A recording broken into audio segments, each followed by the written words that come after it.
Di pernikahan mewah adik iparku, aku dan suamiku sengaja ditempatkan di kursi paling belakang, dekat tempat sampah dan cucian piring kotor. Adik ipar berbisik, kemiskinan kalian akan mempermalukan kami. Lalu ibu mertua menertawakanku dan suami dari kejauhan. Tapi, 10 menit kemudian setelah kami duduk, seorang pria berjas hitam duduk di sebelah suamiku, dan berjabat tangan dan berkata, "Ayo kita maju datang bersama." Saat adik ipar dan ibu mertua melihat kami berjalan bersama, wajahnya langsung pucat.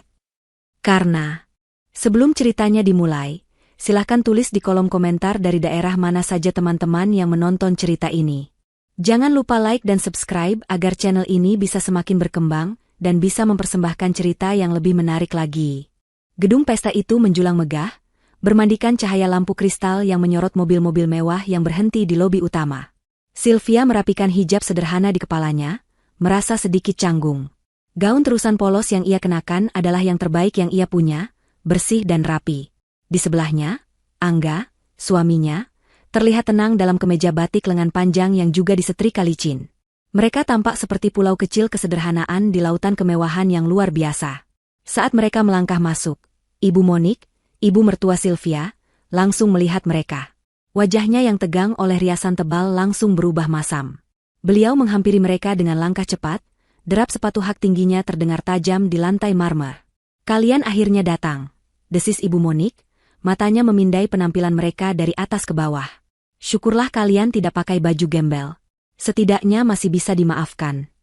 Sylvia hanya menunduk, sementara Angga menatap ibunya dengan datar. "Selamat malam, Ibu. Kami datang untuk Laras." Ya, potong Ibu Monik tidak sabar. Beliau kemudian memberi isyarat kepada Laras, adiknya Angga, yang sedang berdiri tak jauh dari sana. Laras, sang pengantin wanita, tampak membutakan mata dalam gaun putih raksasa berekor panjang, bertabur ribuan kristal. Wajahnya cantik, namun senyumnya kaku saat melihat mereka. Laras berjalan mendekat, gaunnya berdesir mewah. Dia tidak memeluk Angga, kakaknya. Dia menarik lengan Angga dan Sylvia, agar sedikit menjauh dari keramaian tamu VIP. "Kalian," bisik Laras tajam, suaranya dipelankan namun penuh perintah. Matanya melirik ke arah suaminya, Bayu, dan keluarganya yang sedang menyalami tamu-tamu penting. "Kalian duduk di belakang sana, ya." Laras menunjuk ke sudut terjauh ruangan. Area itu gelap, nyaris tidak tersentuh dekorasi bunga yang megah. Itu adalah area servis, tepat di sebelah pintu keluar masuk dapur yang sibuk dan, lebih buruk lagi, tempat tumpukan tempat sampah sementara serta troli berisi piring-piring kotor yang siap diangkut. Sylvia menahan napas. Dia tidak salah dengar. "Kenapa di situ, Ras?" tanya Angga pelan, nadanya masih tenang, namun Sylvia bisa merasakan otot di rahang suaminya mengeras. Laras mendengus, tawa kecil yang sinis keluar dari bibirnya yang dipoles lipstik merah mahal. "Mas Angga, tolonglah. Lihat penampilan kalian. Lihat tamu-tamu kami. Kemiskinan kalian akan mempermalukan kami di depan keluarga Bayu. Mereka semua orang penting." Hati Sylvia terasa seperti diremas. Kemiskinan. Kata itu diucapkan seperti sebuah penyakit menjijikan. Selama ini, dia dan Angga memang memilih hidup sederhana. Angga bekerja sebagai analis data di perusahaan kecil. Setidaknya begitu yang Sylvia tahu, dan dia sendiri seorang guru honorer. Mereka tidak pernah meminta apapun dari Ibu Monik atau Laras. "Sudah, jangan banyak tanya. Duduk saja di sana dengan tenang. Jangan menarik perhatian," perintah Laras sekali lagi.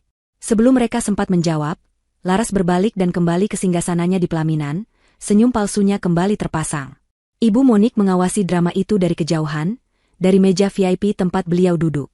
Saat Sylvia dan Angga berjalan lesu menuju sudut yang ditunjuk, Sylvia bisa melihat dengan jelas. Ibu Monik mengangkat gelas minumannya ke arah teman-teman sosialitanya, lalu tertawa sambil menunjuk ke arah mereka berdua. Beliau menertawakan anak dan menantunya sendiri. Meja yang disediakan untuk mereka kecil, bulat, dan kakinya goyah. Hanya ada 2 kursi. Bau sisa makanan dan aroma samar tempat sampah mulai menguar, bercampur dengan suara dentingan piring kotor yang ditumpuk terburu-buru oleh para pramusaji. Sylvia duduk dengan perasaan hancur. Bukan kemewahan yang ia cari. Ia hanya ingin dihargai sebagai keluarga. Ia memandang suaminya. Angga masih tenang. Dia menarik kursi untuk Sylvia, lalu duduk di sebelahnya. "Maafkan aku, Mas," bisik Sylvia, air matanya mulai menggenang. Mungkin kalau aku... SST, potong Angga lembut. Dia meraih tangan Sylvia di bawah meja, menggenggamnya erat. Ini bukan salahmu. Jangan pernah berpikir begitu. Kita hanya perlu menunggu. Menunggu apa? Angga tidak menjawab. Dia hanya menatap lurus ke depan dengan ekspresi yang tak terbaca. 10 menit berlalu dalam penghinaan yang hening. Musik mengalun kencang, tawa membahana dari meja-meja VIP. Tidak ada satupun pramusaji yang datang menawarkan mereka minum atau makanan pembuka. Mereka benar-benar diabaikan, seolah tidak terlihat. Lalu, sesuatu terjadi. Pintu lobi utama kembali terbuka. Seorang pria berwibawa melangkah masuk, diikuti oleh 2 orang asisten berpenampilan serupa. Pria itu mengenakan jas hitam yang dijahit sempurna, terlihat jauh lebih mahal dan berkelas daripada jas yang dikenakan Bayu, sang pengantin pria. Pria itu, Pak Barata, berjalan lurus ke dalam ruangan. Dia mengabaikan orang tua pengantin yang menyambutnya. Dia mengabaikan meja VIP yang menatapnya penuh rasa ingin tahu. Matanya memindai ruangan, lalu berhenti tepat di sudut gelap tempat Sylvia dan Angga duduk. Dengan langkah mantap, Pak Barata berjalan membelah kerumunan. Semua mata kini mengikutinya. Dia berjalan lurus melewati pelaminan, melewati Ibu Monik yang menatap bingung. Dia berhenti tepat di meja mereka yang goyah. Sylvia menahan napas. Pria ini siapa? Pak Barata membungkuk sedikit, sebuah gestur hormat yang tulus. Dia mengabaikan Sylvia sejenak, dan mengulurkan tangannya hanya kepada Angga. Pak Angga, kata Pak Barata, suaranya tenang namun penuh otoritas, cukup terdengar di tengah keheningan yang tiba-tiba melanda area itu. Maaf membuat Anda menunggu. Angga tersenyum tipis. Dia berdiri dan menjabat tangan Pak Barata. Ayo kita maju bersama, lanjut Pak Barata. Acara sesungguhnya harus segera dimulai.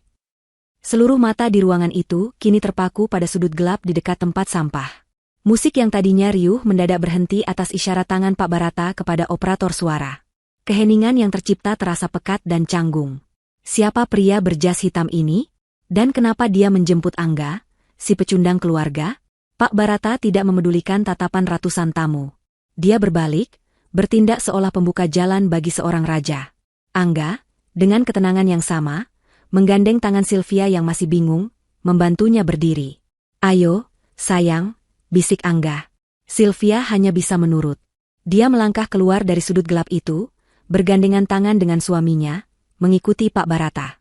Mereka bertiga berjalan menyusuri karpet merah, membelah kerumunan tamu yang menatap mereka dengan bingung dan penasaran. Mereka tidak berjalan ke meja tamu yang lebih baik. Mereka tidak berjalan ke meja keluarga. Pak Barata mengarahkan mereka lurus, tanpa keraguan, menuju satu titik pusat di ruangan itu, panggung utama, pelaminan tempat Laras dan Bayu duduk. Di atas pelaminan, Bayu, sang pengantin pria, adalah yang pertama kali mengenali Pak Barata. Senyum lebarnya yang sejak tadi ia pamerkan langsung luntur. Wajahnya menjadi pucat pasi, seputih kapas. Keringat dingin mulai membasahi pelipisnya. Pak Barata, gumam Bayu, suaranya bergetar. Dia mundur selangkah, nyaris menabrak dekorasi bunga di belakangnya. Kenapa Anda ada di sini? Ayah Bayu, Tuan Hardiman, yang berdiri di sebelahnya sedang menerima ucapan selamat dari seorang pejabat. Ketika dia berbalik dan melihat Pak Barata, raut wajahnya berubah lebih buruk. Dia tampak seperti baru saja melihat hantu. Gelas sampahnya di tangannya bergetar hebat sebelum akhirnya jatuh dan pecah di lantai pelaminan, menimbulkan suara nyaring yang memecah keheningan. Pak Barata, Tuan. Ayah Bayu berusaha berbicara, tapi tidak ada suara yang keluar. Dia tampak seperti akan pingsan. Di sisi lain panggung, Laras dan Ibu Monik membeku. Wajah mereka adalah topeng kebingungan dan kemarahan. Siapa orang itu? Geram Laras pada ibunya, cukup pelan agar tidak terdengar tamu. Kenapa dia membawa pecundang itu ke panggung? Ini pestaku. Dia merusak semuanya. Ibu Monik menggeleng kaku. Ibu tidak tahu. Beraninya Angga membuat keributan. Lihat saja nanti. Di tengah kebingungan itu, Pak Barata sudah naik ke atas panggung. Dia mengambil mikrofon dari MC yang berdiri mematung karena bingung. Pak Barata berdeham sekali. Selamat malam, Bapak dan Ibu sekalian.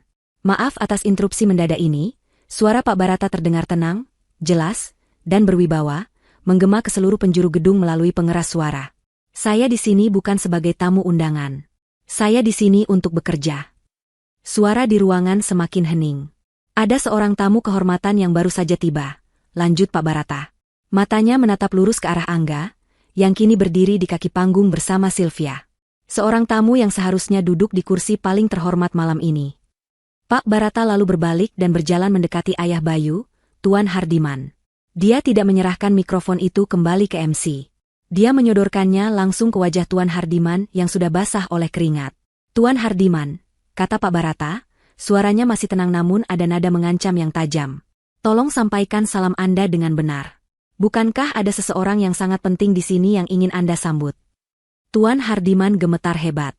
Dia menatap mikrofon itu seolah-olah itu adalah ular berbisa. Dia lalu menatap Angga, yang masih berdiri tenang di bawah panggung. Tatapan Tuan Hardiman penuh dengan kengerian, rasa takut, dan permohonan yang putus asa. "Pak!" bisik Tuan Hardiman ke mikrofon, suaranya serak dan nyaris tak terdengar. "Pak Angga." Dia berhenti, tidak sanggup melanjutkan. "Pak Angga apa?" desak Pak Barata, tidak memberinya ampun. "Pak Angga." Tuan Hardiman menelan ludah, matanya terpejam sejenak. Saya tidak tahu. Saya tidak tahu Anda akan datang sendiri." Pernyataan itu menggantung di udara, penuh makna misterius.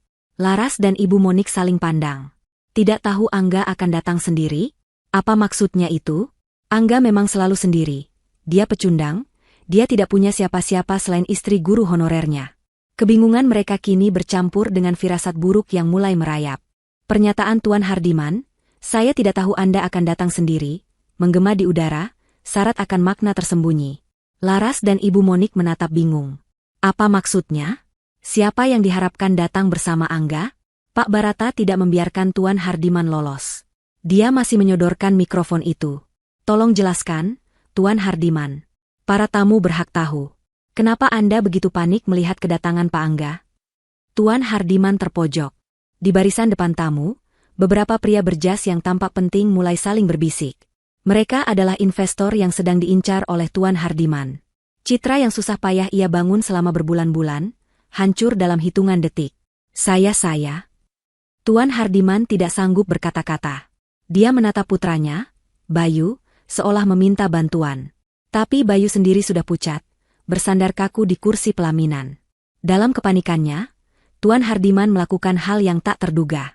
Dia menjatuhkan diri, berlutut di lantai panggung. Pemandangan itu mengejutkan semua orang. Seorang konglomerat, ayah dari pengantin pria, berlutut di hari pernikahan anaknya. "Pak Angga!" teriak Tuan Hardiman, suaranya kini pecah dan penuh keputusasaan. Dia tidak lagi peduli pada ratusan pasang mata yang menatapnya. Dia merangkak beberapa langkah, mendekati kaki panggung tempat Angga berdiri. "Tolong, Pak, tolong, jangan lakukan ini. Beri kami waktu. Saya mohon." Laras menjerit kecil. "Ayah, apa yang ayah lakukan? Bangun, ayah membuat kami malu." "Diam kamu," bentak Tuan Hardiman pada Laras, mengejutkan menantu barunya itu. Matanya kembali tertuju pada Angga. Pernikahan ini harus terjadi. "Pak, kami hanya ingin menunjukkan citra yang baik. Hanya itu." Pak Barata mengambil alih mikrofon. Suaranya dingin dan tanpa emosi. "Citra yang baik, Tuan Hardiman? Ataukah penipuan?" Pak Barata berbalik menghadap para tamu. "Bapak dan Ibu sekalian, Anda semua diundang malam ini untuk menyaksikan sebuah pertunjukan kemewahan. Yang tidak Anda ketahui adalah, kemewahan ini palsu. Semuanya dibangun di atas tumpukan kebohongan." Bisikan para tamu kini berubah menjadi gumaman keras. "Perusahaan milik Tuan Hardiman," lanjut Pak Barata, suaranya mematikan setiap percakapan, "sudah bangkrut secara teknis selama 6 bulan terakhir. Mereka terlilit utang miliaran." Laras terhuyung. "Bohong. Bohong. Bayu, katakan pada mereka itu bohong." Bayu tidak menjawab. Dia hanya menunduk, tangannya gemetar. "Pernikahan mewah ini," Pak Barata melanjutkan, suaranya bagaikan palu hakim, "adalah upaya terakhir Tuan Hardiman untuk menipu investor baru. Dia berharap, dengan pesta semegah ini, orang-orang akan percaya perusahaannya masih sehat." "Lalu, dari mana uang untuk semua ini?" teriak seorang tamu dari barisan depan, yang sepertinya salah satu calon investor yang marah. Pak Barata tersenyum tipis. "Pertanyaan yang sangat bagus. Uang untuk membayar gedung ini, catering mewah ini, gaun pengantin mahal itu, diambil dari sisa-sisa dana perusahaan. Dana yang seharusnya dialokasikan untuk membayar gaji ratusan karyawan yang sudah 3 bulan tidak menerima upah. Ruangan itu meledak dalam kekacauan. Para tamu yang merasa tertipu bangkit. Para mitra bisnis Tuan Hardiman terlihat marah. Penipu, teriak seseorang. Di tengah kekacauan itu, Laras akhirnya mengerti. Dia tidak menikahi seorang pangeran kaya. Dia menikahi seorang penipu. Wajahnya yang cantik berubah menjadi topeng kemarahan dan kebencian. Dia merobek selendang di bahunya dan berlari ke arah Bayu. Jadi ini maksudnya, pekik Laras, memukul-mukul dada Bayu. Kau menipuku. Kau dan keluargamu penipu. Kau bilang aku akan hidup seperti ratu. Ternyata kau miskin. Kau lebih miskin dari dia. Laras menunjuk lurus ke arah Angga. Ibu Monik, yang sejak tadi membeku di kursinya, akhirnya bereaksi. Tapi reaksinya bukanlah malu atas kelakuan Laras, atau simpati pada keluarga besarnya yang bangkrut. Reaksinya adalah kemarahan murni. Dia tidak bisa menerima bahwa pesta yang dia banggakan, pesta yang dia gunakan untuk menghina Angga dan Sylvia, ternyata palsu. Baginya, ini adalah sabotase. Cukup, teriak Ibu Monik, suaranya melengking. Saya tidak peduli soal utang. Saya tidak peduli soal kebohongan. Beliau bangkit, jarinya menunjuk lurus ke arah Angga yang masih berdiri tenang di bawah panggung. Ini semua salahmu, Angga, raung Ibu Monik. Kau datang ke sini dan merusak semuanya. Kau selalu menjadi pembawa sial. Kau iri karena adikmu bisa mendapatkan pesta mewah dan suami kaya, sementara kau hanya pecundang. Kau sengaja membawa orang ini untuk mempermalukan kami. Pergi kau. Pergi dari sini. Tuduhan Ibu Monik menggantung di udara. Semua kekacauan terhenti sejenak, dan sekali lagi, semua mata tertuju pada Angga. Pria yang dituduh sebagai pecundang, pembawa sial, dan biang kerok dari kehancuran malam itu. Sylvia, yang berdiri di samping Angga, merasakan tangannya gemetar. Dia menatap suaminya. Selama ini dia hanya diam. Apa yang akan dia lakukan? Apa yang akan dia katakan? Angga menatap ibunya, Ibu Monik. Di matanya tidak ada kemarahan. Hanya ada kelelahan dan kesedihan yang mendalam. Sebelum Angga bisa berbicara, Pak Barata melangkah maju. Dia berdiri di tepi panggung, menatap Ibu Monik dari posisi yang lebih tinggi. Ibu Monik, kata Pak Barata, suaranya kembali tenang namun mematikan. Anda salah. Pak Angga tidak merusak apa-apa. Dia tidak datang untuk mempermalukan siapapun. Pak Barata berhenti sejenak, membiarkan kata-katanya meresap. Dia datang, lanjut Pak Barata, untuk mengambil apa yang menjadi miliknya. Ibu Monik tertawa mengejek. Mengambil apa? Ganti rugi? Dia mau memeras kami? Mau minta bayaran karena sudah merusak pesta? Berapa yang kau mau, Angga? 100.000? 1 juta? Laras, yang kini berhenti memukuli Bayu, ikut menimpali dengan sinis, paling juga dia mau minta sisa makanan catering. Ambil saja. Bawa pulang ke kontrakan kumuh kalian. Sylvia memejamkan matanya. Penghinaan itu terasa lebih menyakitkan daripada tusukan pisau. Angga akhirnya bergerak. Dia melepaskan genggaman tangan Sylvia sejenak, lalu melangkah maju dan naik ke atas panggung. Dia berjalan tenang, melewati Tuan Hardiman yang masih terduduk lemas dan Laras yang menatapnya dengan jijik. Angga berjalan lurus ke arah Pak Barata dan mengambil alih mikrofon. Ini adalah pertama kalinya Angga akan berbicara di depan semua orang. Ruangan itu senyap. Angga menatap ibunya dan adiknya. Kalian selalu mengukur segalanya dengan uang, kata Angga, suaranya berat dan jelas. Terdengar di seluruh penjuru ruangan. Kalian pikir aku iri dengan kemewahan ini? Kalian pikir aku iri dengan suami kaya yang didapat Laras? Angga tertawa kecil, tawa yang terdengar getir. Kemewahan ini palsu. Dan suami kaya ini ternyata seorang penipu ulung. Jaga mulutmu, teriak Bayu, akhirnya menemukan suaranya. Siapa kau berani menghakimi aku? Siapa aku? Angga menatap Bayu. Lalu dia berbalik ke Pak Barata. Pak Barata, mungkin Anda bisa menjelaskannya. Ibu dan adik saya sepertinya masih bingung. Pak Barata mengangguk. Dia kembali mengambil mikrofon. Tuan Hardiman dan Tuan Bayu, kata Pak Barata, memang terlilit utang miliaran. Mereka meminjam uang dari banyak pihak. Tapi, ada satu kreditur terbesar. Satu perusahaan yang memegang surat utang mayoritas. Satu perusahaan yang memiliki hak hukum untuk menyita seluruh aset mereka, detik ini juga. Para tamu menahan napas. Perusahaan itu, lanjut Pak Barata, adalah Nusantara Group. Nama itu disebut, dan ruangan itu bergemuruh. Nusantara Group.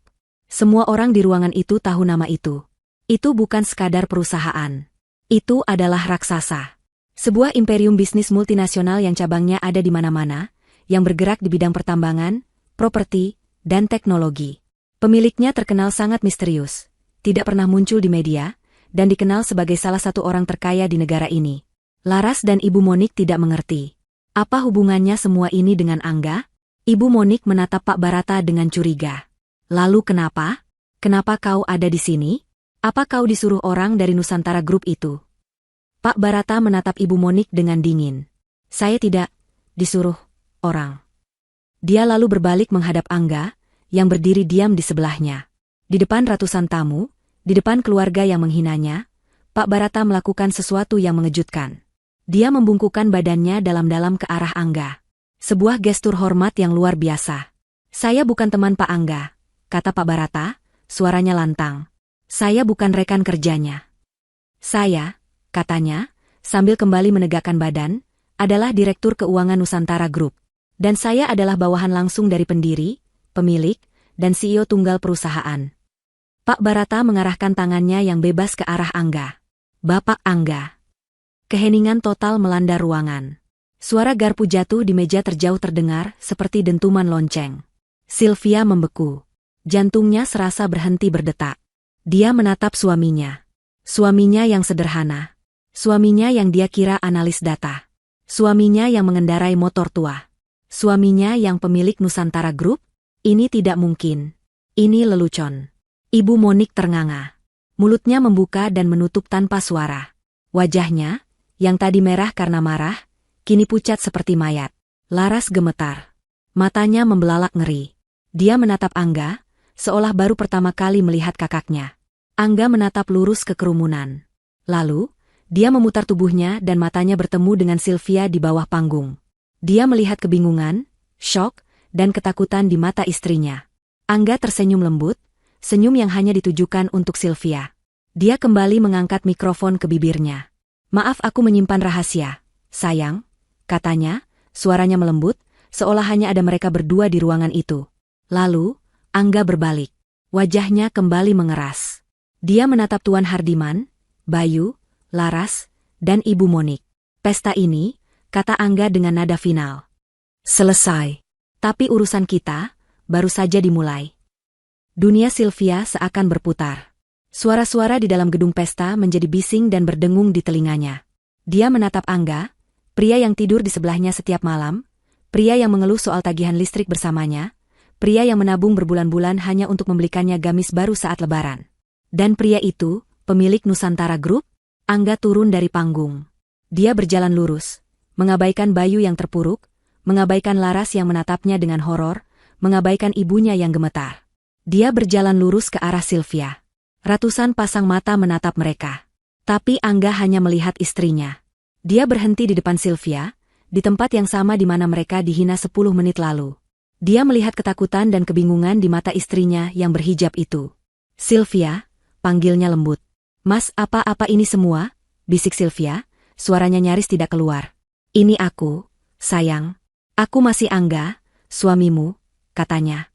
Dia mengulurkan tangannya. Aku bisa jelaskan. Semuanya. Tapi tidak di sini. Percaya padaku. Sylvia menatap tangan suaminya. Lalu dia menatap mata suaminya. Itu mata yang sama. Mata yang selalu menenangkannya. Perlahan, dia menganggukkan kepala dan meletakkan tangannya di atas tangan Angga.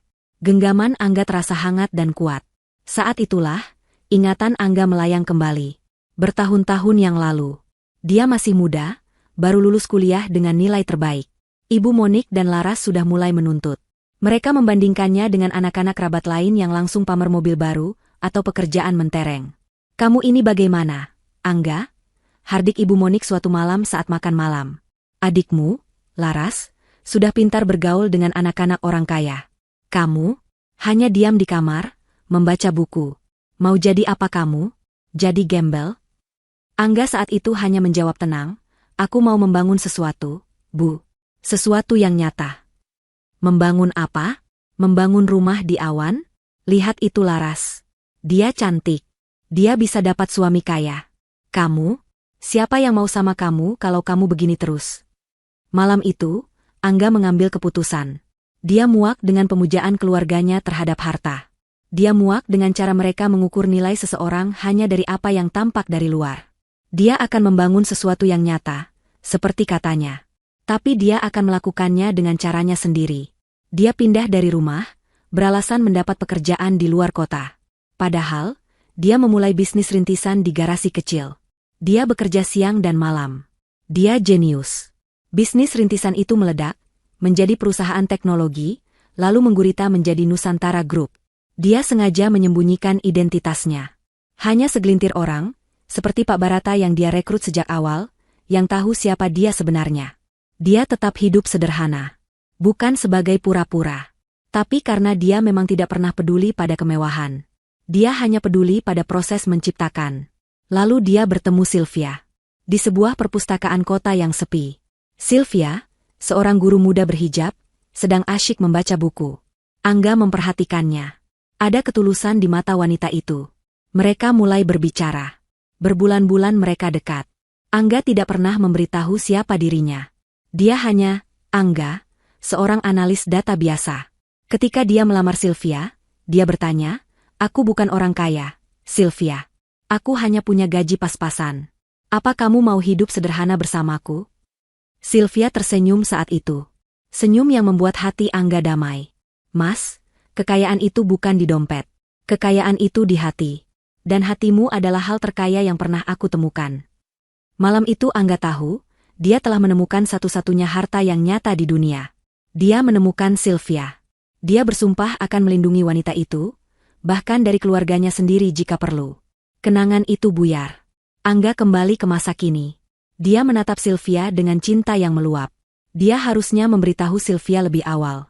Tapi dia takut. Takut jika pengetahuan tentang kekayaannya akan mengubah cara Sylvia menatapnya. Malam ini, ketakutan itu hilang. Dia tahu, Sylvia mencintainya, Angga, bukan pemilik Nusantara Group.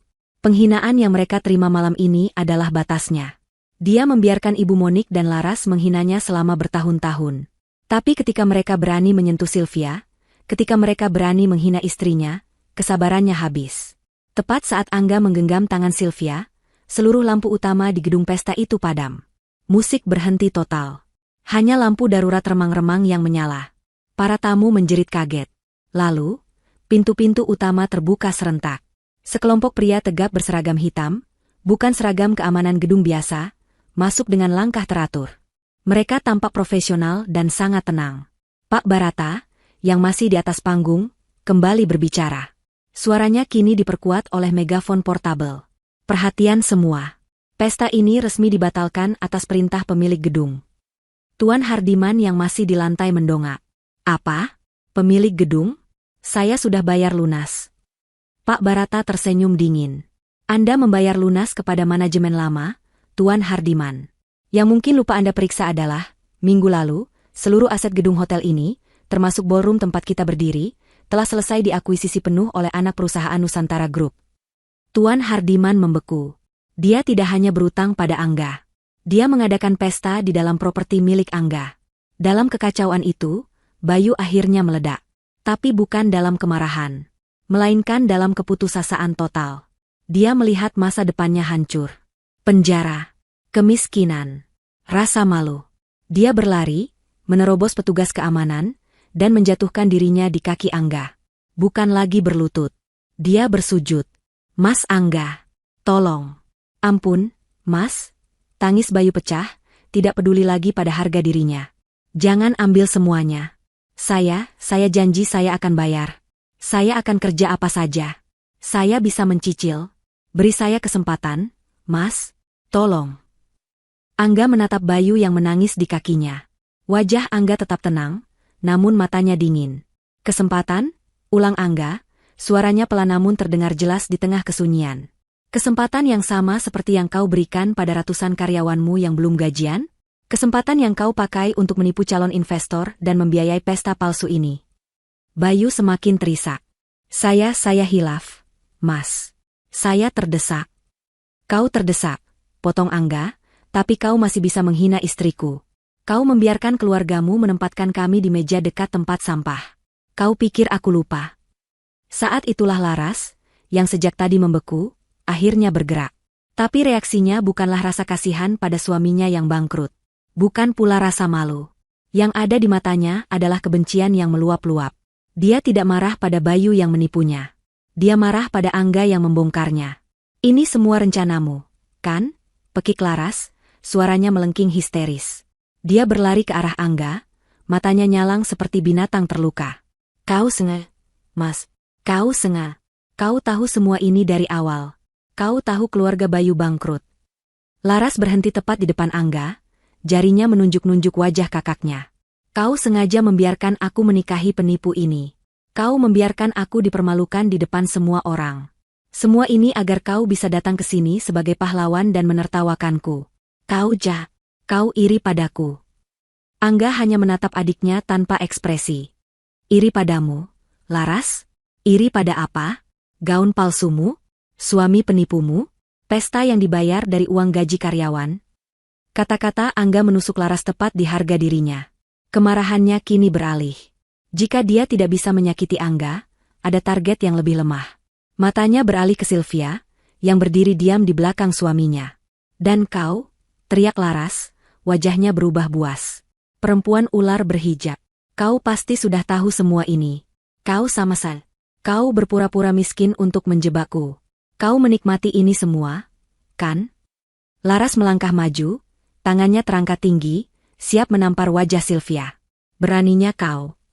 Gerakan itu sangat cepat. Sebelum telapak tangan Laras bahkan menyentuh ujung hijab Sylvia, Angga sudah bergerak. Dia melepaskan genggaman tangan Sylvia dan memutar tubuhnya.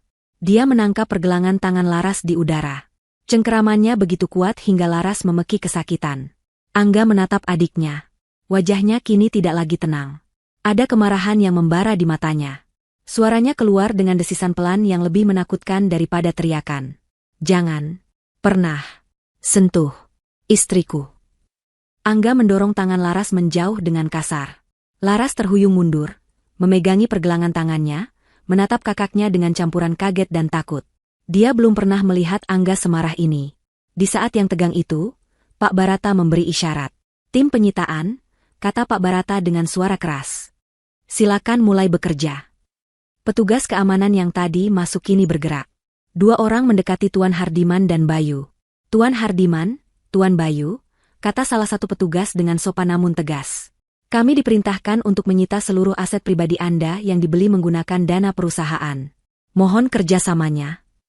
Petugas itu menunjuk ke arloji emas mentereng di pergelangan tangan Bayu. Arloji itu, Tuan Bayu, menurut catatan kami, dibeli menggunakan kartu kredit perusahaan yang sudah dibekukan. Mohon dilepas. Bayu gemetar, tapi dia tidak berani membantah. Dengan tangan gemetar, dia melepas arloji yang harganya ratusan juta itu. Lalu, 2 orang petugas wanita mendekati Laras. Nyonya Laras, kata salah satu petugas wanita itu dengan nada datar. Kami mohon maaf atas ketidaknyamanannya. Menurut faktur, 1 set perhiasan berlian yang Anda kenakan dan gaun pengantin ini, statusnya masih sewa dan tagihannya dibebankan ke rekening perusahaan Tuan Hardiman yang sudah disita. Petugas itu membuka sebuah kain pembungkus sederhana. Kami harus menyitanya kembali. Malam ini juga. Mata Laras membelalak ngeri. Apa? Tidak. Kalian tidak bisa. Ini perhiasanku. Ini gaunku. Silakan bekerja sama, Nyonya, atau kami akan membukanya secara paksa, kata petugas itu tanpa kompromi. Tidak. Jangan sentuh aku. Laras menjerit. Dia melihat sekeliling, mencari bantuan. Dia menatap para tamu. Tapi mereka semua hanya menatapnya dengan campuran iba dan cemoohan. Dia menatap suaminya, Bayu. Tapi Bayu sendiri sedang dilucuti oleh petugas lain. Akhirnya, matanya tertuju pada satu-satunya orang yang tersisa. Ibunya. Ibu Monik berdiri membatu di dekat kursi pelaminan. Wajahnya pucat pasi. Dia akhirnya mengerti. Semuanya hancur. Anak emasnya, Laras, yang dia banggakan karena akan menikah dengan orang kaya, kini berdiri di sana, akan dilucuti seperti pencuri. Sementara anak yang dia benci, yang dia hina sebagai pecundang, Angga, berdiri di sana sebagai raja. Sebagai pemilik segalanya. Dia tidak hanya salah menghina. Dia telah menghina sumber kekayaan yang selama ini dia puja-puja. Ibu, pekik Laras, suaranya penuh keputusasaan. Ibu, lakukan sesuatu. Suruh Mas Angga berhenti. Suruh mereka berhenti. Ibu, tolong aku. Ibu Monik menatap Laras. Lalu dia menatap Angga. Mulutnya terbuka, tapi tidak ada suara yang keluar. Dia lumpuh, terjebak di antara mimpi buruk terbesarnya. Pekikan Laras yang penuh keputusasaan menggantung di udara yang tegang. Ibu, tolong aku. Ibu Monik berdiri membatu di dekat singgasana pelaminan. Waktu seakan berhenti baginya. Di satu sisi, dia melihat Laras, anak perempuan kesayangannya, anak emasnya, yang dia anggap sebagai tiketnya menuju kehidupan sosialita kelas atas.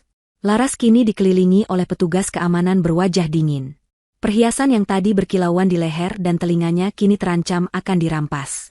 Gaun pengantin yang dia pamerkan ke seluruh dunia, yang menjadi simbol kemenangannya, ternyata hanyalah sewaan yang belum lunas, dibayar dengan uang haram. Di sisi lain, dia melihat Angga. Anak laki-lakinya yang hilang. Anak yang selalu dia anggap sebagai produk gagal, pecundang, beban keluarga. Anak yang dia dan Laras tertawakan hanya 30 menit yang lalu, yang mereka dudukan di sudut paling hina di ruangan itu. Sekarang, Angga berdiri di sana. Tenang, berkuasa, tak tersentuh. Dia bukan lagi pecundang. Dia adalah raja. Dia adalah sumber dari semua kekayaan yang Ibu Monik puja seumur hidupnya. Dia adalah Nusantara Group. Pikiran Ibu Monik berpacu lebih cepat dari kilat. Seluruh filosofi hidupnya yang sederhana, bahwa uang adalah segalanya, bahwa penampilan adalah kuasa, bahwa kekayaan adalah nilai tertinggi, ternyata benar. Dia tidak salah. Kesalahannya, kesalahan fatalnya, adalah dia salah bertaruh.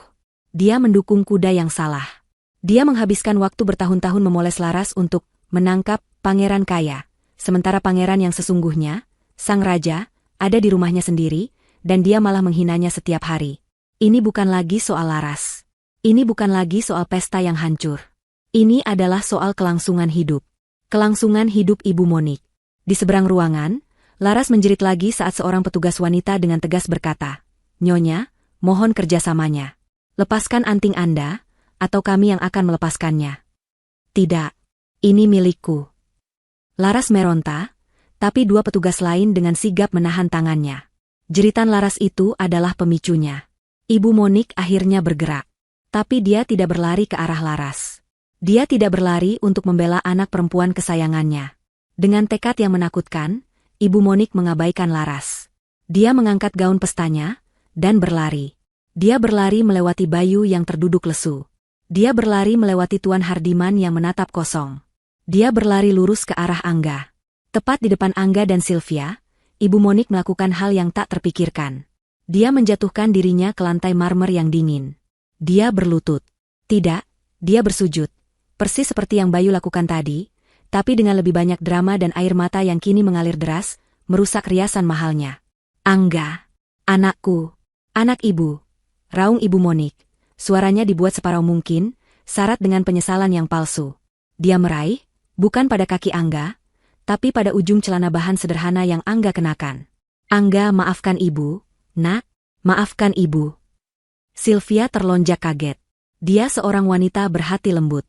Melihat ibu mertuanya, seorang wanita yang lebih tua, bersujud di lantai seperti itu, terasa salah.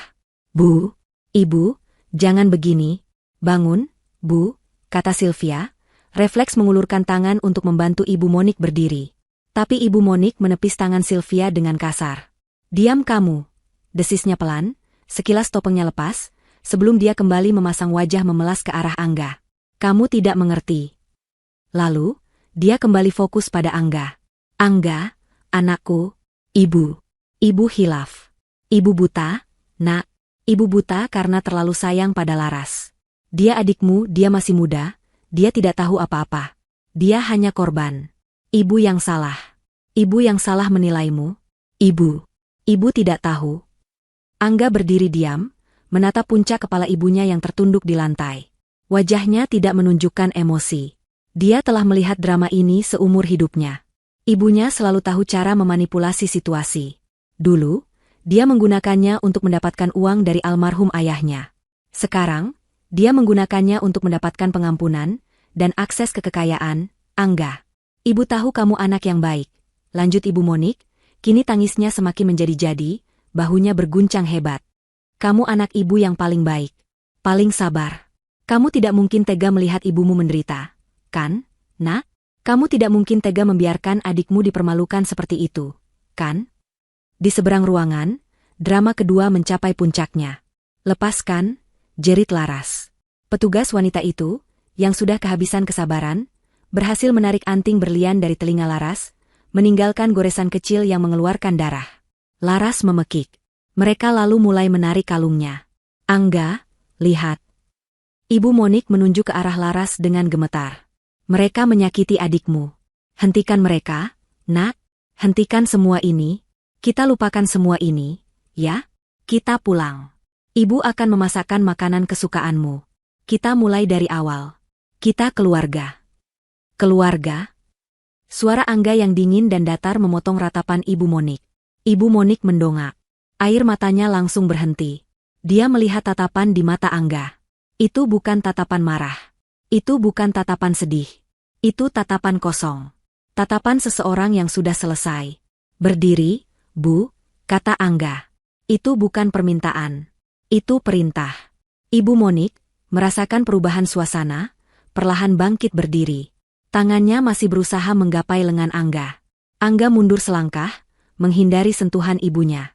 Dia menatap ibunya lama. Saat aku dan Sylvia datang, katanya pelan, kami adalah keluarga. Saat kalian menempatkan kami di meja dekat tempat sampah, kami masih keluarga. Saat Laras berbisik di telinga kami bahwa kemiskinan kami memalukan, kami masih keluarga. Angga berhenti sejenak, matanya beralih ke Sylvia, yang menatapnya dengan cemas. Dia menggenggam tangan istrinya. Tapi saat ibu, lanjut Angga, matanya kembali menyorot Ibu Monik, berdiri di meja VIP MU, menunjuk ke arah kami, dan menertawakan kami di depan teman-teman ibu. Saat itulah ibu yang memutuskan bahwa kita bukan lagi keluarga. Ibu Monik gemetar. Tidak, Angga, ibu hanya bercanda. Ibu. Aku memaafkan ibu, potong Angga. Aku memaafkanmu atas semua hinaan bertahun-tahun. Tapi, seperti yang ibu bilang, ini bukan lagi candaan. Lalu apa? Bisik Ibu Monik, ketakutan mulai menjalari wajahnya. Angga tidak menjawab. Dia memberi isyarat kepada Pak Barata, yang sejak tadi mengawasi dalam diam. Pak Barata melangkah maju, kini berdiri di antara Angga dan Ibu Monik.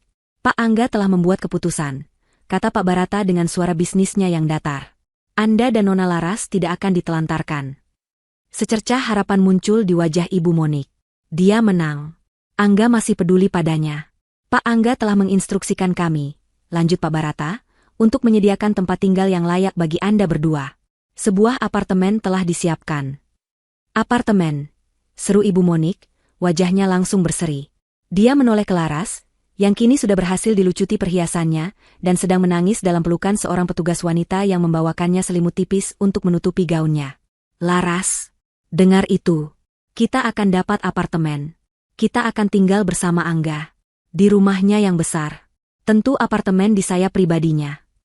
Ibu Monik bertepuk tangan sekali, histerianya berubah menjadi euforia. Dia kembali menatap Angga, senyumnya mengembang. Oh, Angga, ibu tahu kamu anak yang baik. Ibu janji, ibu akan. Bukan. Satu kata dari Angga itu menghentikan euforia Ibu Monik. Apa maksudmu, bukan? Angga menatap ibunya lekat-lekat. Apartemen itu bukan di rumahku. Rumahku hanya untuk istriku. Dia melanjutkan, suaranya tanpa ampun. Kalian akan mendapatkan apartemen studio sederhana di pinggir kota. Cukup untuk 2 orang. Kalian juga akan mendapatkan uang bulanan. Cukup untuk makan, tagihan listrik, dan air. Tidak lebih. Wajah Ibu Monik runtuh. Apa? Apartemen studio? Pinggir kota? Uang bulanan? Kamu menghina ibumu. Tidak, kata Angga. Aku memberikan kalian pelajaran. Kalian berdua akan belajar hidup. Kalian akan belajar hidup persis seperti standar hidup yang kalian pikir pantas untukku dan Sylvia selama ini. Keheningan yang mengikuti pernyataan Angga begitu pekat. Ibu Monik menatapnya, tidak percaya. Sederhana? Pinggir kota? Kamu menyamakan aku dengan gembel? Angga tidak menjawab. Dia sudah selesai berbicara dengan ibunya. Dia berbalik ke arah Pak Barata. Urus sisanya, Pak. Pastikan Tuan Hardiman dan Tuan Bayu diserahkan kepada pihak berwajib.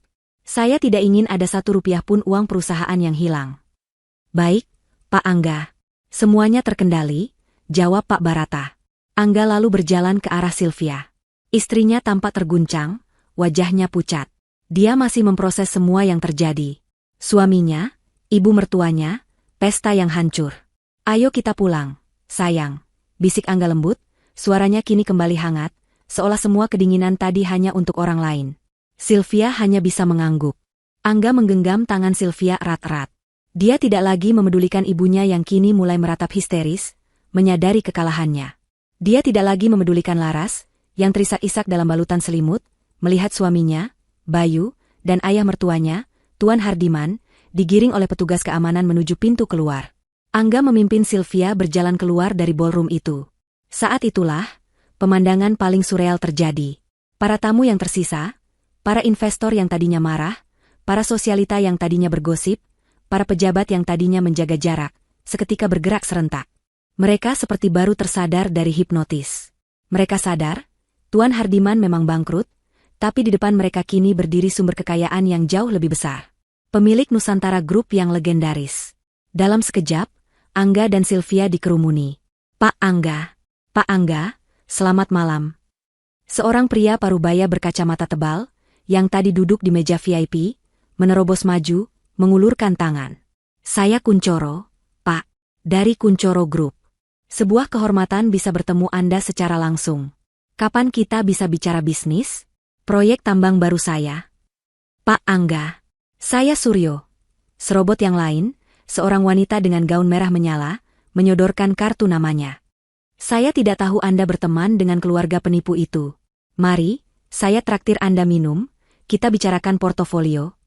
Luar biasa, Pak Angga. Cara Anda membereskan masalah. Mereka semua berdesakan.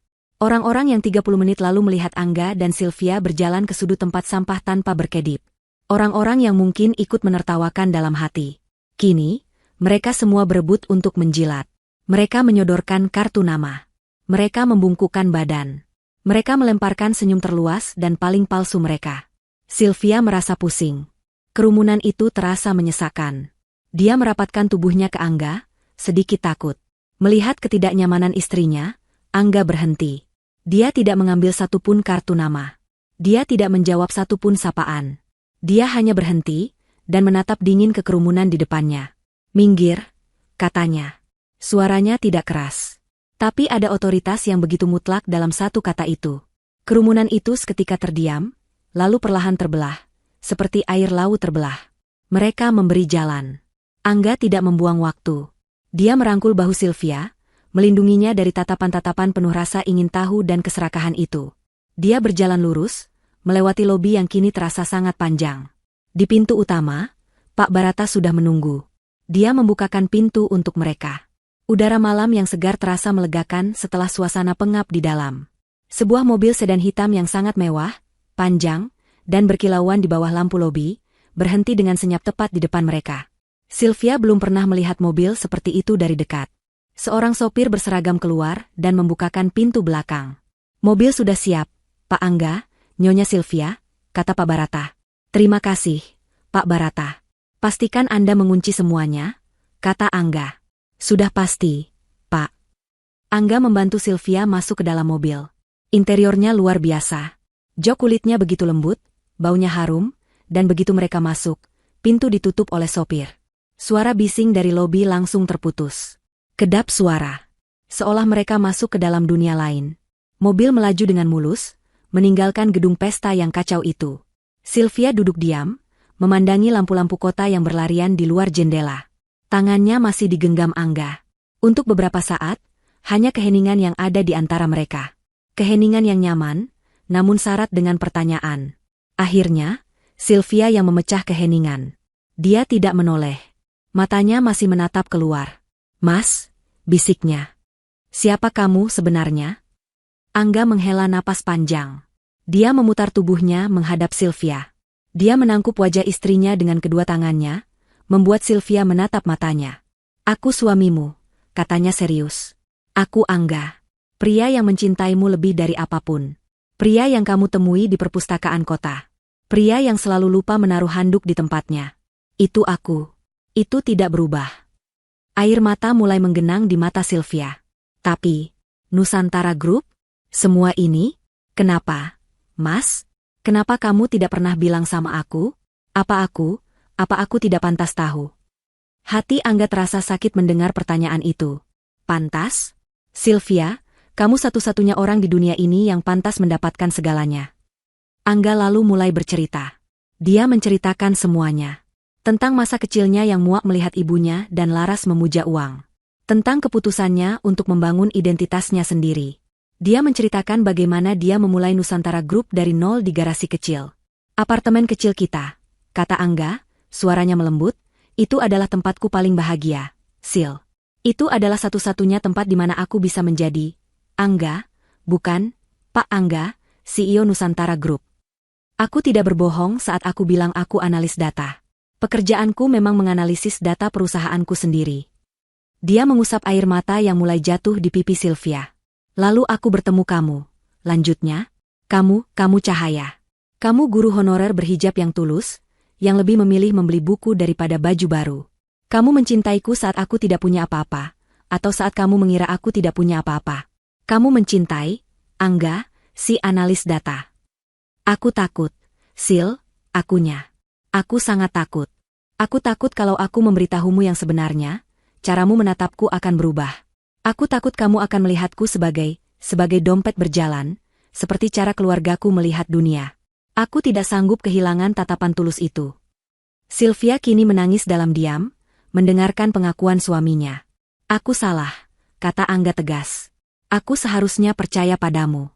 Aku seharusnya memberitahumu. Malam ini membuka mataku. Aku bisa menahan semua hinaan mereka selama bertahun-tahun. Aku tidak peduli. Tapi malam ini, mereka menghinamu. Mereka meletakkanmu, istriku, wanita paling mulia yang aku kenal, di sebelah tempat sampah. Mata Angga mengeras. Itu adalah batasnya. Aku bersumpah, tidak akan pernah lagi aku membiarkan siapapun, bahkan keluargaku sendiri, merendahkanmu. Mulai malam ini, semua orang akan tahu siapa kamu sebenarnya. Kamu adalah Nyonya Sylvia, istriku. Mobil melambat. Sylvia menyadari mereka tidak menuju ke arah apartemen kecil mereka. Mereka memasuki sebuah jalan pribadi yang dinaungi pepohonan rindang, menanjak ke sebuah bukit. Sebuah gerbang besi tempa yang tinggi dan megah terbuka secara otomatis saat mobil mendekat. Sylvia melihat sebuah rumah. Bukan rumah. Ini lebih seperti sebuah mahakarya arsitektur modern. Sebuah bangunan luas dari kaca dan kayu, menyatu dengan alam, dengan taman yang terawat sempurna dan lampu-lampu hangat yang memancar dari dalam. Mobil berhenti di lobi utama rumah itu. Sopir membukakan pintu. Angga keluar lebih dulu, lalu mengulurkan tangan untuk membantu Sylvia. Sylvia berdiri di depan rumah itu, ternganga. Kita tidak akan kembali ke apartemen, sayang, kata Angga, menarik Sylvia ke dalam pelukannya. Setidaknya, tidak untuk sementara waktu. Dia mencium kening istrinya. Selamat datang di rumah kita yang sebenarnya. Maaf butuh waktu lama untuk membawamu pulang. Rumah itu bukanlah rumah. Itu adalah pernyataan. Saat Sylvia melangkah keluar dari mobil, kakinya yang beralaskan sepatu sederhana nyaris tenggelam di karpet tebal yang digelar di lobi pribadi. Lobi itu sendiri lebih besar dari seluruh apartemen kontrakan mereka, dengan langit-langit tinggi dan sebuah instalasi seni modern yang tergantung di tengahnya, berkilauan lembut. Mas. Bisik Sylvia, cengkeramannya di lengan Angga mengerat. Ini terlalu banyak. Ini menakutkan. Kita di rumah, sayang, jawab Angga, suaranya berusaha menenangkan. Saat mereka melangkah masuk, barisan orang berseragam rapi sudah berdiri di aula utama. Ada sekitar 10 orang, pria dan wanita, berdiri tegak dengan tangan tertaut di depan. Mereka semua membungkuk serempak saat Angga dan Sylvia masuk. Selamat datang, Tuan Angga. Selamat datang, Nyonya Sylvia, sapa seorang wanita parubaya yang tampak berwibawa, mengenakan blus batik sutra yang elegan. Sylvia secara refleks nyaris ikut membungkuk. Dia mematung karena malu dan bingung. Nyonya Sylvia? Mereka berbicara padanya.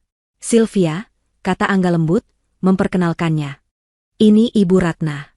Beliau yang mengelola rumah ini. Beliau sudah bekerja denganku selama hampir 10 tahun. Sebuah kehormatan akhirnya bisa bertemu Anda secara langsung. Nyonya, kata Ibu Ratna, senyumnya tulus dan hangat, tidak dibuat-buat. Tuan Angga sudah banyak bercerita tentang Anda. Ibu panggil saya Sylvia saja, kata Sylvia cepat, merasa tidak nyaman. Ibu Ratna tersenyum maklum. Tentu saja, Nyon. Sylvia. Mari, Tuan dan Nyonya pasti lelah setelah acara tadi. Saya sudah siapkan air hangat dan makan malam ringan di kamar Anda. Kamar. Sylvia membayangkan sebuah kamar tidur biasa. Tapi Ibu Ratna membimbing mereka menaiki tangga melingkar yang megah, lalu menyusuri koridor yang dihiasi lukisan-lukisan indah. Mereka tiba di sepasang pintu kayu besar. Ibu Ratna membukanya. Itu bukan kamar. Itu adalah sebuah suite apartemen mewah. Ada ruang tamu kecil di dalamnya, lengkap dengan perapian. Dan di baliknya, Sylvia terhenti di ambang pintu. Di hadapannya ada dinding kaca raksasa dari lantai ke langit-langit, yang menyuguhkan pemandangan kerlip lampu kota di bawah bukit. Pemandangan itu begitu indah, begitu luas, hingga membuatnya pusing. Silakan beristirahat, kata Ibu Ratna pamit, lalu menutup pintu dengan senyap. Angga menghela napas panjang, seolah melepaskan beban yang ia pikul seharian. Dia melepas dasinya dan melemparkannya ke sofa. Sylvia tidak bergerak. Dia berjalan perlahan ke arah dinding kaca. Dia menyentuh permukaannya yang dingin. Di bawah sana, di suatu tempat di kota itu, ada apartemen kecil mereka. Ada sekolah tempat dia mengajar. Ada Laras dan Ibu Monik yang mungkin baru saja tiba di apartemen studio mereka. Kamu marah padaku? Tanya Angga pelan dari belakang. Sylvia berbalik. Matanya berkaca-kaca. Marah? Tidak, Mas. Aku bingung. Aku bingung harus merasakan apa. Dia menghampiri suaminya. Mas Angga, semua ini, kekayaan ini. Aku takut. Ini terlalu besar. Ini terlalu banyak. Bagaimana kita bisa hidup di tempat seperti ini? Ini bukan kita. Angga menarik Sylvia ke dalam pelukannya. Dia membelai hijab istrinya dengan lembut. Ini hanya rumah, sayang. Ini hanya gedung. Ini alat. Aku membangun ini bukan untuk pamer. Aku butuh tempat yang aman.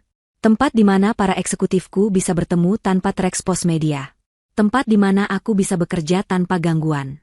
Tempat di mana aku bisa melindungimu. Melindungiku? Ya, kata Angga serius. Mulai besok, dunia akan tahu siapa aku. Dan mereka akan tahu siapa kamu. Akan ada orang yang ingin mengambil keuntungan. Akan ada orang yang iri. Aku tidak akan membiarkan siapapun menyakitimu lagi. Termasuk keluargaku. Sylvia mencerna kata-kata itu. Keamanan. Sesuatu yang tidak pernah dia pikirkan. Sekarang, kata Angga, melepaskan pelukannya dan tersenyum. Ada yang ingin kutunjukkan. Dia menuntun Sylvia ke sebuah pintu lain di dalam kamar itu. Dia membukanya. Mulut Sylvia ternganga. Itu adalah ruang pakaian. Bukan lemari. Sebuah ruangan besar, mungkin seluas rumah kontrakan mereka dulu. Tapi isinya, di satu sisi, berjejer rapi kemeja, jas, dan sepatu milik Angga. Di sisi lain, ini apa? Bisik Sylvia. Di hadapannya ada puluhan gaun. Gamis, tunik. Semuanya tampak sangat mahal. Terbuat dari bahan sutra, katun terbaik, dan sifon. Warnanya diatur rapi. Dan di rak-rak kaca, berjejer puluhan hijab dalam setiap warna dan corak yang bisa dibayangkan. Di bawahnya, ada puluhan pasang sepatu flat, sepatu hak rendah, dan tas tangan. Semuanya baru. Semuanya masih terbungkus rapi. Dan semuanya sopan. Sesuai dengan cara berpakaiannya. Kapan? Selama setahun terakhir, kata Angga. Setiap kali aku melihat sesuatu yang aku pikir akan terlihat indah untukmu. Setiap kali Laras atau ibu menghinamu karena pakaian sederhanamu, aku akan datang ke sini, dan menyimpannya untukmu. Menunggu hari ini.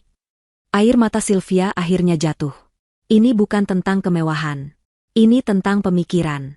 Suaminya telah memikirkannya, bahkan saat dia tidak tahu. Tapi Mas, ini terlalu banyak. Aku guru honorer. Aku tidak pantas memakai ini semua. Kamu Nyonya Sylvia Anggara, kata Angga tegas, namun penuh cinta. Istriku. Dan kamu pantas mendapatkan seluruh dunia.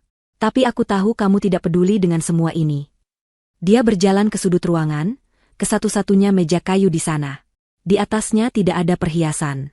Hanya ada tumpukan map dan sebuah laptop. Baju dan tas ini, kata Angga, hanya kain dan kulit. Tapi ini, Dia menunjuk ke map-map itu.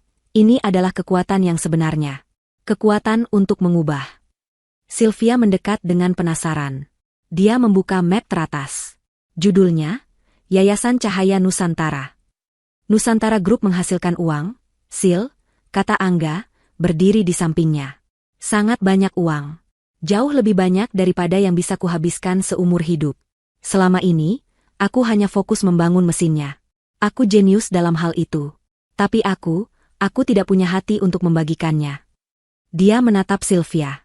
Aku tidak tahu bagaimana caranya. Aku tidak tahu siapa yang harus dipercaya. Aku tidak tahu di mana harus memulai. Aku hanya tahu cara berhitung, tapi aku tidak tahu cara merasakan. Mas.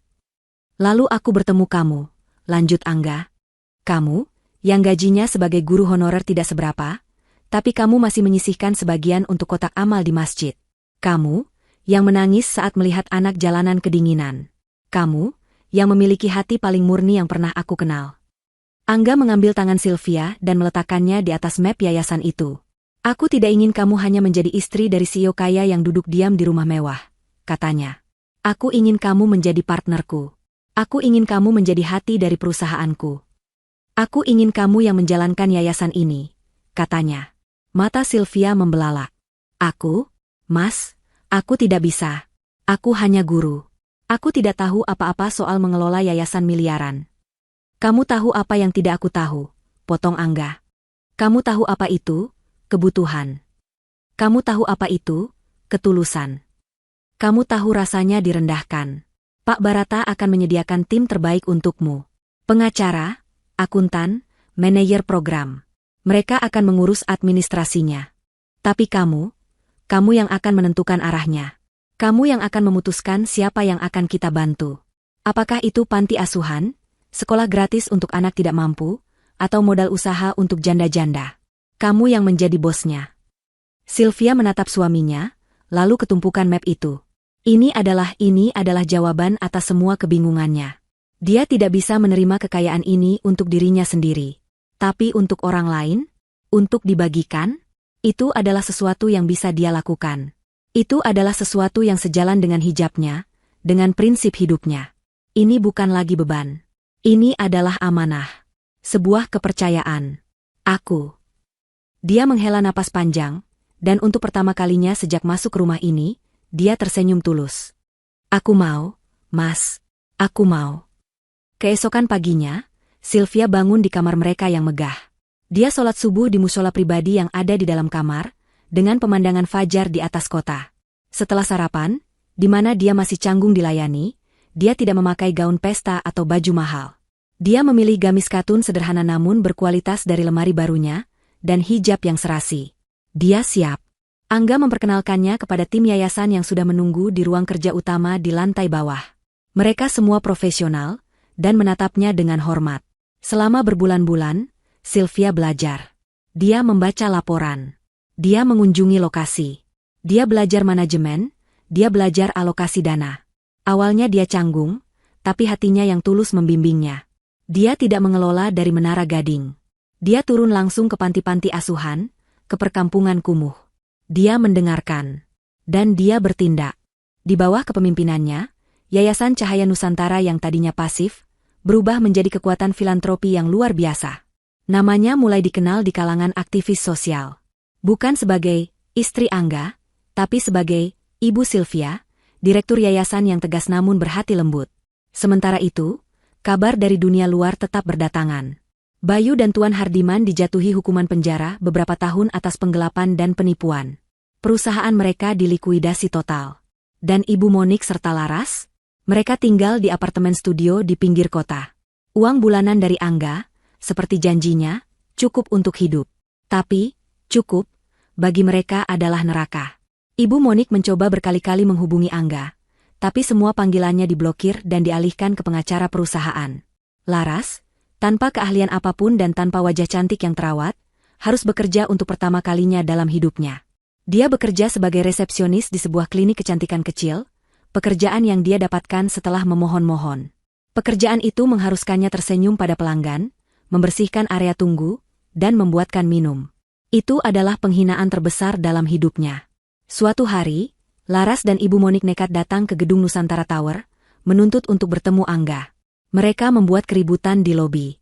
Sylvia, yang kebetulan sedang rapat di gedung itu, diberitahu oleh keamanan.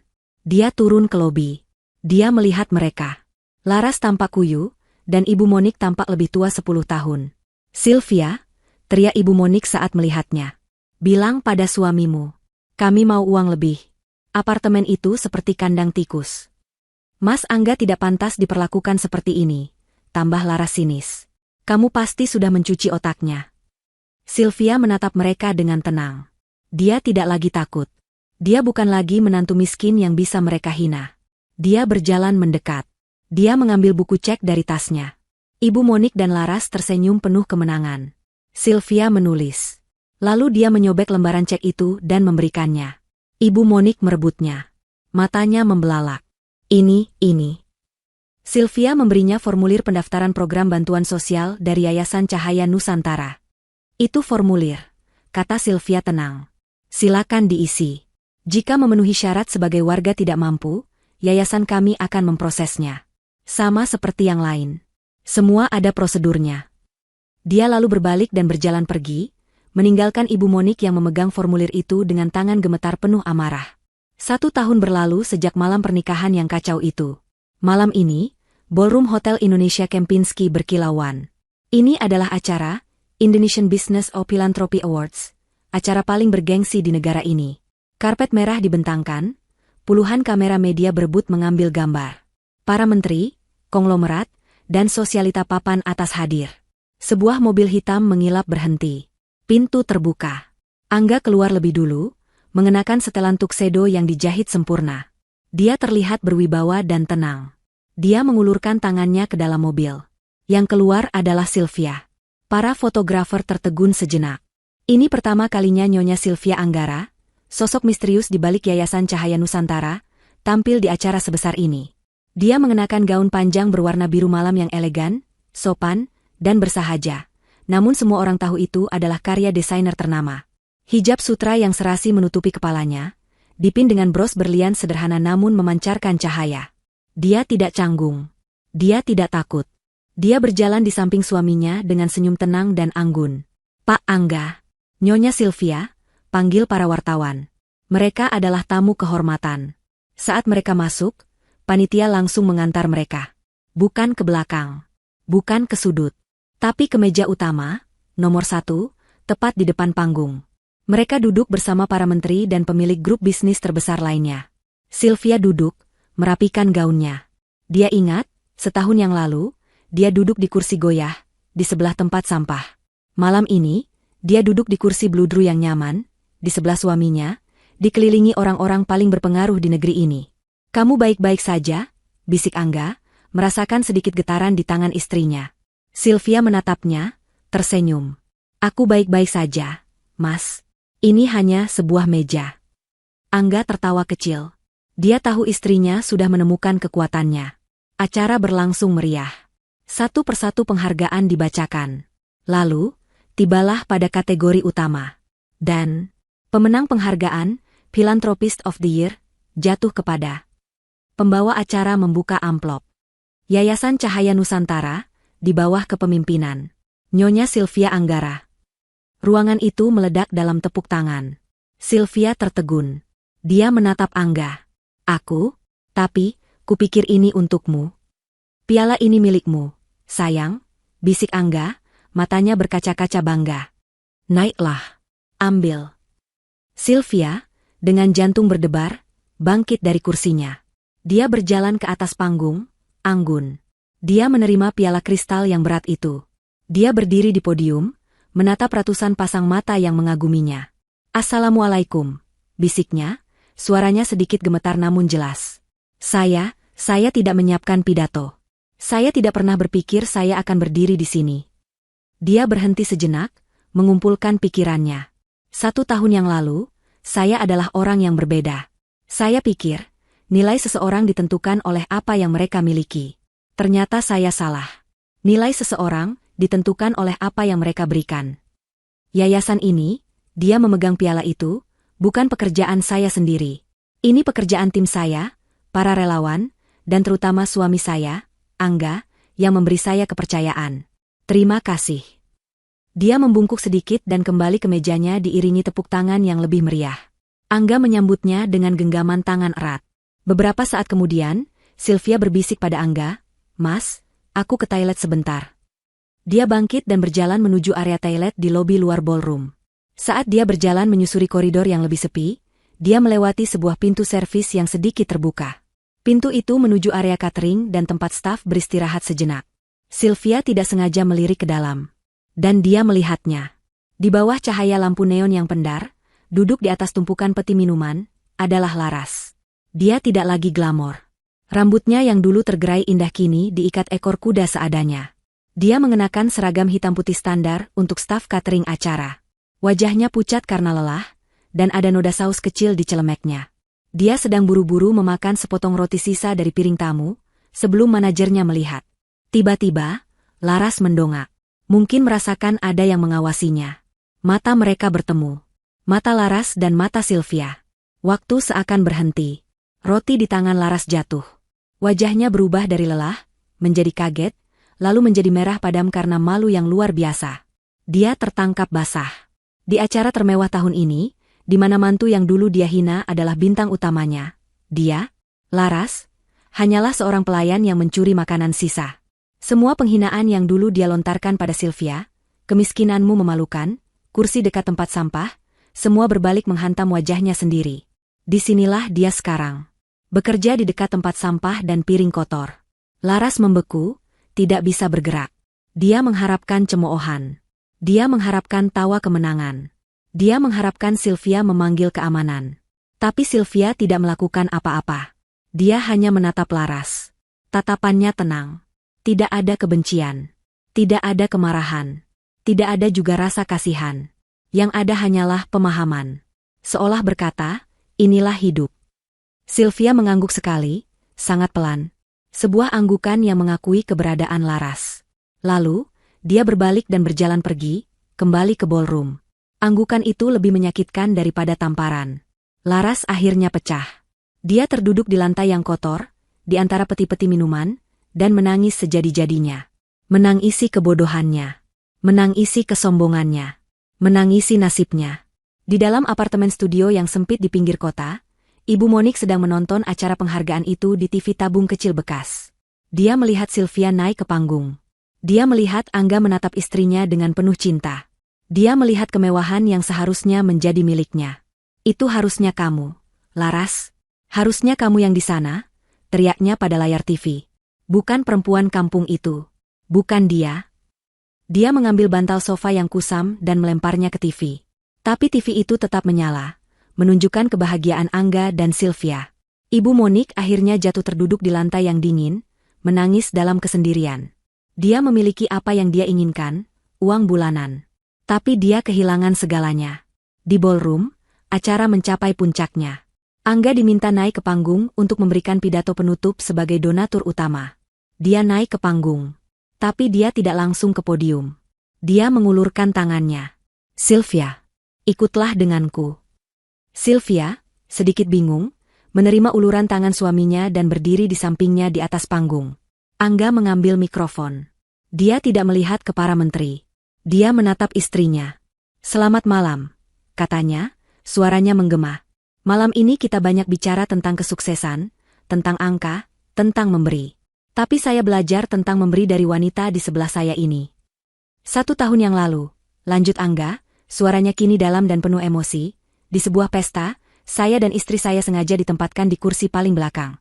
Di sudut tergelap. Di sebelah tempat sampah dan piring kotor. Ruangan itu hening. Para tamu penting itu menahan napas. Ini gosip panas. Orang-orang meremehkan kami. Mereka menertawakan kami. Mereka pikir, nilai kami ditentukan oleh di mana kami duduk. Angga berbalik, menatap Sylvia sepenuhnya. Mereka tidak tahu bahwa bahkan ketika istri saya duduk di kursi paling hina, di sebelah tempat sampah dia tetaplah orang yang paling mulia, paling terhormat, dan paling kaya hatinya di seluruh ruangan itu. Air mata menggenang di mata Sylvia. Angga mengangkat tangan Sylvia dan mencium punggung tangannya di depan semua orang. Malam ini, saya tidak peduli di mana saya duduk. Karena selama saya duduk di sebelahnya, katanya, suaranya kini lantang dan penuh kemenangan, "Saya sudah duduk di kursi kehormatan yang sebenarnya. Terima kasih. Selamat malam." Tepuk tangan membahana. Bukan tepuk tangan sopan, tapi tepuk tangan yang bergemuruh, tulus, dan penuh kekaguman. Mereka semua berdiri, memberikan standing ovation. Angga dan Sylvia berdiri di atas panggung, berpegangan tangan, di bawah lautan cahaya. Jauh di belakang, di kegelapan area servis, Laras mendengarkan gema tepuk tangan itu. Dia menyeka air matanya. Dengan tangan gemetar, dia mengambil nampan berisi piring kotor dan kembali bekerja. Keadilan, dalam bentuknya yang paling hening, telah ditegakkan.